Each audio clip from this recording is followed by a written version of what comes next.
many folks right across the country are thinking, how can I eat more like a vegetarian? We are going to show you how. Mairlyn Smith is here. Hi. I love that we're answering this question. Yes. Yeah, you know what? It's important. It is. Like, I became a vegetarian when I was in university because I had this really sexy professor. Oh, yeah? And, and he was gorgeous, and I thought he was about 40. Yeah. And when he told us he was 60, he was like, oh, so he looked so good. He looked so good and so healthy and gorgeous that I decided to become a vegetarian out of vanity. This story sounded so shallow, and it is. It is so. I love it. It's so shallow. Like a shallow start, but then a deep ending. Oh, okay. Right? I like the deep ending. Yeah, you turned into a vegetarian. I did, but a lot of people, most people become vegetarians because of health. Right. And either their doctors told them to, you know, change their lifestyle. But what I have a problem with is a lot of people just become vegetarian without doing their homework. Yep. And it's a lifestyle choice. So you really have to know the difference between what a vegan is and what a vegetarian is, and then decide which one you want to be. Okay. Or you can be what they call Flexitarian right now. Right. And Flexitarian is kind of what I am now. So when I got pregnant with Andrew, I crave salmon. And I figure if your body's telling you to eat something good, it's a good thing. But, you know, if your body says, you know, have a donut, it's like just your mood, right? Okay, so it's like, so listen to when it says good stuff. And so that's when I started eating everything. And I've been doing that ever since. But I'd say 75–85% of my week is mostly vegetarian. Which is good. And I think that's the move a lot of people are making. They don't want to be super restrictive, but they want to be healthy for their body. And we know the vegetables, we need to be getting more of those in. Yes. They're easy to digest, and you're going to get tons of nutrients. Can you explain to us the difference then, vegetarianism, veganism? Yeah, the big thing is that what I'm worried about is that most people become vegetarians and they just eat vegetables. Right. And, you know, good for you, but in about a year you might die. So anyway,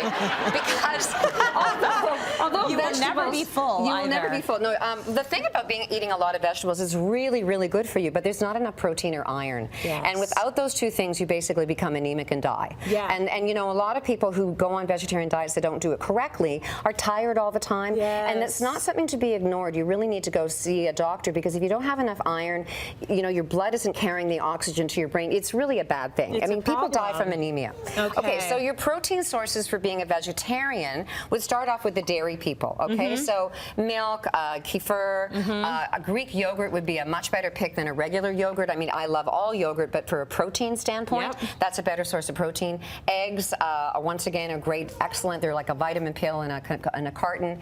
Cheese, goat milk, goat cheese, cow cheese, and then you get into the soy. I only use soy beverages that are made with whole soy bean. I think they're better for you. And then there's tofu. Versus what? Versus a soy beverage that's made with an isolate. So what they do is they smash all the beans up, and then they take the isolate out, and then they put it back in. I would rather have one. This is old school. This is how they used to make it. I do unsweetened. Most people think this tastes like Bleccarino. But I like it. I got used to it. I've been drinking it for like 30 years. You don't sweeten it at all then? You don't put any sweetener? Well, if I'm going to do, no, I don't. If I'm drinking it straight up. But I mean, I use it for cocoa or for, you know, like a smoothie or something. I hear you. And then there's tofu, which other people love or hate. And then there's like stuff that's called, it used to be called texturized vegetable protein, but it's the stuff they make into meaty things. I use it, but not very often. They tend to have a lot of salt. And then down here, there's more vegetarian sources. And so the whole bean family, they call them pulses, split peas, you know,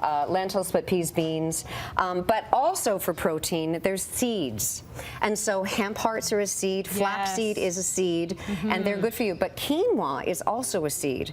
And people think it's a grain, but it's not. The reason it has a bit more protein than most grains is because it is actually a seed. But it's not huge. I mean, we're talking maybe 8–9 grams of protein per serving. That's not a lot when you think you need like 25 to like 30. that. Like, you need a lot of protein to get by and not be tired, right? And then we get into the nut and the seed family. I'm a big supporter of walnuts because of the omega-3 fatty acids. They're the best ones. They're the best ones. Almonds have a lot of calcium, zinc in pumpkin seeds. And then you go into the grains, like, you know, weird ones like amaranth. No, that's not amaranth. This is or buckwheat, barley. So you get protein in little increments from this.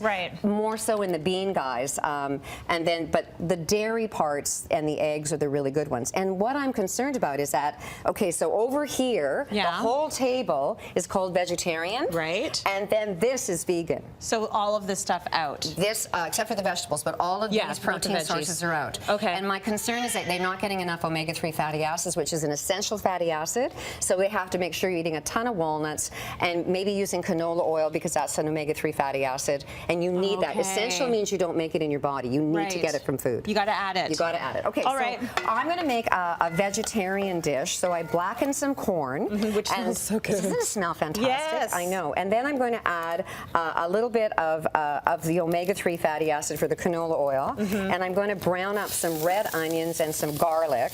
And there's lots of flavors. Like when I became vegetarian, when I was in university, it was like a whole world of flavors was introduced. Because my mom thought pepper was an exotic spice, you know, and so it was like, so now there's like cumin and coriander and all this fantastic stuff. But that's almost what you have to do with vegetables too, because otherwise it gets boring. Well, you know what? It does require more flavor for sure. So I would take the time to brown this, but then I'm going to add those spices my mom thinks are crazy. That's cumin and coriander and her best one, cracked pepper.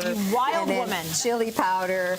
And, you know, it's really funny. She tells people, all her friends, you know, I know Mairlyn's a good cook, but I don't actually like anything she makes. Anyway, so.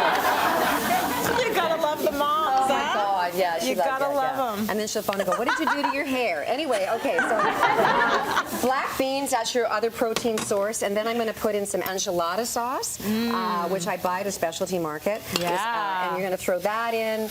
And then we're going to put in some barley. Do I have enough time to finish this? I think I do. Yeah, I think so. You're good. I always have cooked grains in the house. So there's my cooked barley. So and you make a grain per week sort of thing, like a big batch, and that's what you'll use for all of your recipes. Yeah, I do. And I don't know. I just think that you get to use a whole bunch of different ones that way. I think it's smart. And you know what? Then you're not cooking it because it takes like 35, 45 minutes. Right. So you'd stir this all up so it was all really mixed. Nice. And then the pièce de résistance is everything tastes better with cheese. Yeah. So it just does. And there's my calcium source. This is a Monterey Jack. This is really spicy. If you don't want it as spicy, I wrote some notes on your website. Okay. And then you would put this in the oven, and it looks like this when it comes out. So, so that's yummy, a healthy, heart healthy, great source of protein, lots of fiber. Yeah. Hello, I'm Mairlyn. Now I imagine also that one mistake that vegetarians and vegans might make is to fill up on sort of empty calories with carbs, right? Oh my gosh. And you know what? If you're going to be a vegetarian, you got to say no to junk. I mean, the reason vegetarians and vegans who do it right are so healthy is they don't eat junk. I mean, it's a lifestyle commitment. You know, when we look at the Mediterranean heart healthy diet, they always tell you what they eat, but they don't tell you what they don't eat. And what they don't eat is junk. They just don't do it. I mean, like treats at our house is if you win a Nobel Peace Prize or, you know, it's your birthday. You know, and then you go nuts. But we don't do a lot of, we don't do a lot of treats. It's not the norm. Not the norm. Very cool. All right.